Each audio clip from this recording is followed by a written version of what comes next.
Good morning and welcome to the new episode of Dr. Lamba's Awakening Call. There was a time when the people who were marginally living on the deathbed, suffering from incurable diseases, used to go to Switzerland to die. But then the government of Canada passed a law, MAID program, medical assisted induced death. And last year in British Columbia, 1 in 20 people died under this program. People are so exhausted by the terminal diseases. And that is that across Canada, 10,000 people have died. Today, after diabetes and flu, MAID deaths are the maximum number. Do you feel concerned? I do. And this number is rising fast. As a matter of fact, even myself, I've been thinking and talking to my doctors to die under the MAID program because of my chronic disease for the last 5-7 years. But the shocking stories of this death coming almost on a weekly basis. Unfortunately, when the program is used to kill those people who don't want to die but are asked to die, is shocking. A disabled veteran, Christine Gauthier, a former para-Olympian, she complained that it was taking a long time to get a stair lift installed. And the department said, well, it's going to take a long time, and if you don't want to wait, we can help you die under the MAID program. There's another Jennifer Hatch. She was a glamorous video ad, and she died. She conferred with the doctors, and this beautiful girl died. As a matter of fact, the program is not bad, but the implementation is bad. Alan Nicholas was helped to die by the state without any of his family being informed, and his condition, hearing loss. The person had no sense of hearing, and his doctor sanctioned that he may be allowed to die. And as a matter of fact, under law, when you make such a statement, your family is informed. Here, that was not done. And his wife said, I'm terrified of my husband being put in hospital. And some or the other, the nurses or the medical staff gets them to sign the form. And then they die. And it takes 3 minutes to die. As a matter of fact, in 2015, the Supreme Court ruled that banning euthanasia for the terminal ill was unconstitutional. So they have a right to die. Judicially, the people who are terminally ill, who cannot get cured, who are chronically sick, should be allowed to die, and that's very human.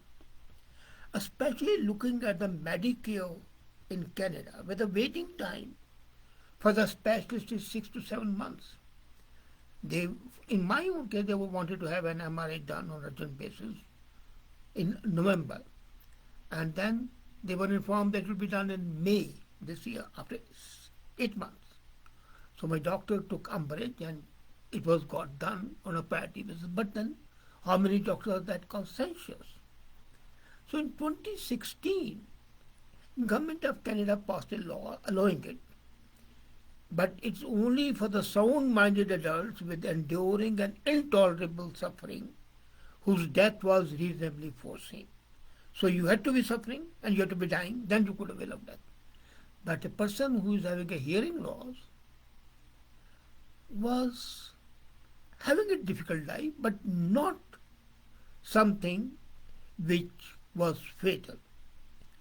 That year, 1,018 people died. The next year, it doubled. In 2019, 5,661 were helped to die. In 2019, then, the Superior Court of Quebec passed an order, and that was that the reasonable foreseeable clause has to go. The court was very clear that dropping the terminal sickness clause and removing other safeguards would help people who want to die, die. As a matter of fact, I do not think that people should be asked to wait for the Medicare when they're suffering or when they're not happy with it. Fallow, they say, suicide. As a matter of fact, life is very intense. Nobody wants to die. And it's an act of bravery for a person to say goodbye to the life, to one's dear and near ones. It's very difficult. And if a person is doing that, there must be some basic reason. That is psychological. That is, can be moral. Unfortunately, under this new law MAID, what has happened is that greed of the survivors, some or the other, in many cases, makes them ask the person to sign a document, and that allows them to die.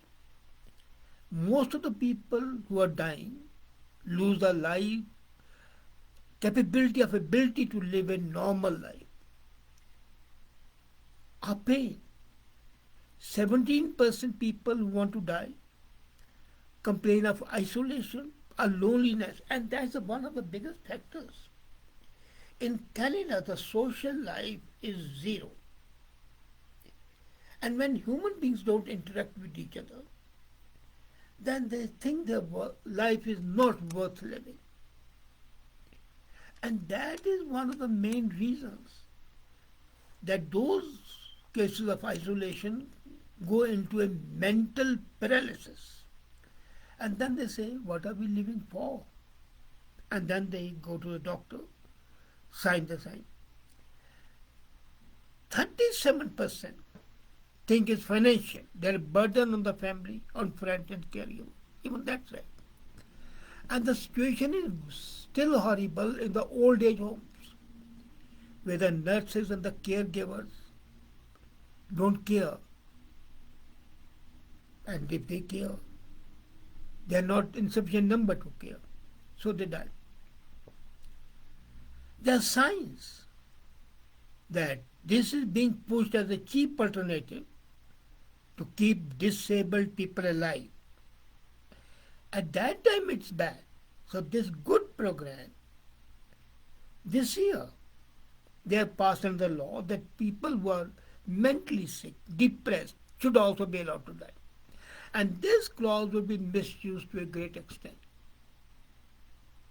Depression is a result of non-availability of the facilities, of lack of Medicare, of waiting till eternity for the Medicare, and also for the lack of social contact. So you get depressed, and then your friends or your inheritors or your success, they say, well, what's a life worth living? Why don't you sign this document? And in a fit of disappointment, you sign the document.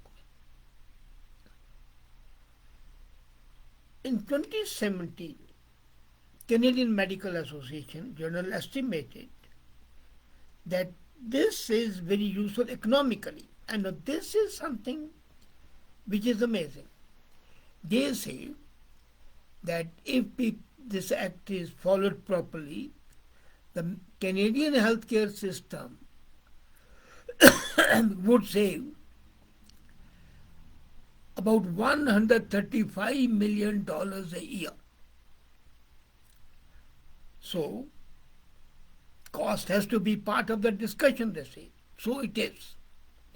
So it's a greed of the doctors and the medical association, greed of the Medicare, that is forcing people to kill themselves off. And that is because of that the program which was supposed to give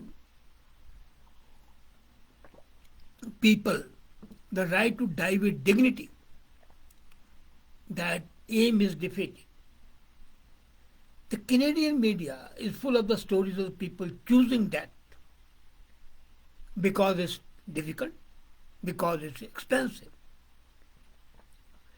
One person who opted for this, Roger Foley, he told the Canadian Parliament, I have been coerced, forced into assisted death by abuse, neglect, lack of care, and threats. Now, this is a criminal offense. He described one time in the hospital, nurses were trying to force him into assisted death. Otherwise, they say, we'll charge you $1,800 per day or forced discharge without the care he needed to live. He refused to die. So they starved him and denied him water for 20 days. And the last sentence is very telling. He said, you have turned your backs on the disabled and the elderly Canadians. When I talked to my family doctor that I want to die, he said, well, you can fill the form, then there'll be 3 doctors who will see and they have to agree, this board, as that you are definitely fit to die. Why should there be 3 doctors? And there is a problem.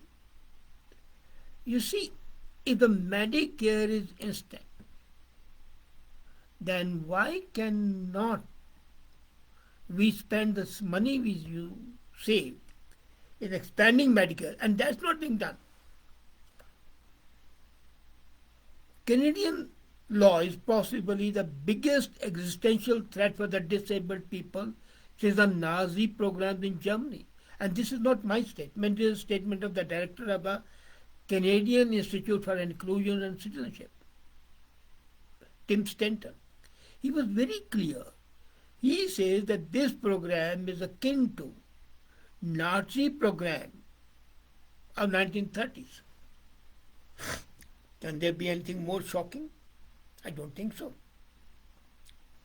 As a matter of fact, the likelihood is the program will become worse. And the need is there. Now let me be very frank. The need of the program is definitely there. But it's going to get worse how? As I said, the mental disorder will be allowed to. Now what is there? Any child above the age of 12 is eligible for this death. 12 is no age for deciding whether you live or die. You fight with your girlfriend and you say, I want to die. Your mom has been angry with you, your dad may have slapped you, your teacher may have suspended you for a day, and you say, well, look here, I want to die, I'm depressed. Because now, from this year, mature minors, that is above the age of 12, are permitted to approach the family doctor and say, I want to die. Any teen could call his doctor and say he's feeling depressed. Then doctor says, do you want to die? Have you considered killing yourself? He said, yes. Okay, come along. Fill the form, and next day, 3 minutes and whoop, he's gone. We still don't know how many have died in 2022. We'll probably have to wait some time. But perhaps the most shocking thing is the lack of shock. When such teenagers go to the doctors, they don't need permission to die, they need help. And if you convert that cry of help into request for death, then you are an accessory to murder. 86% people think that death is justified, but 82% says no. It should be only for the people who are suffering from incurable pain. And there's no hope of coming back. A larger poll was conducted. It found 51% people think that teenagers should be allowed to die. That's a bad thing. As a matter of fact, we have reached a situation where a modern, scientific, peaceful couple can decide to end their whole family under any stress and nobody can help them. And that is what is going to be the crucial factor. The right to die with dignity is an inherent right of anybody. Let's not deny it. It should be there, but at what cost? That's the important thing. Should a teenager be allowed to call his doctor and say, look, I'm depressed, and the doctor say, okay, you come along and die. Will that be permitted? No. The saving of $135 million a year should be at the cost of those people like me who need to say goodbye to the world, not the people who are at the cusp of the start of their life and the career. And that's a tragedy. Canada is losing valuable, capable people because of the misuse of this. As a matter of fact, the system should be that once a person makes this request, the family should be called. There should be family discussion, counseling and everything, and then the decision should be taken. But, as I said, the law should be implemented. Probably the law is excellent. I'm all in favor of it. But implementation is faulty, and thereby hangs a tail. Thank you.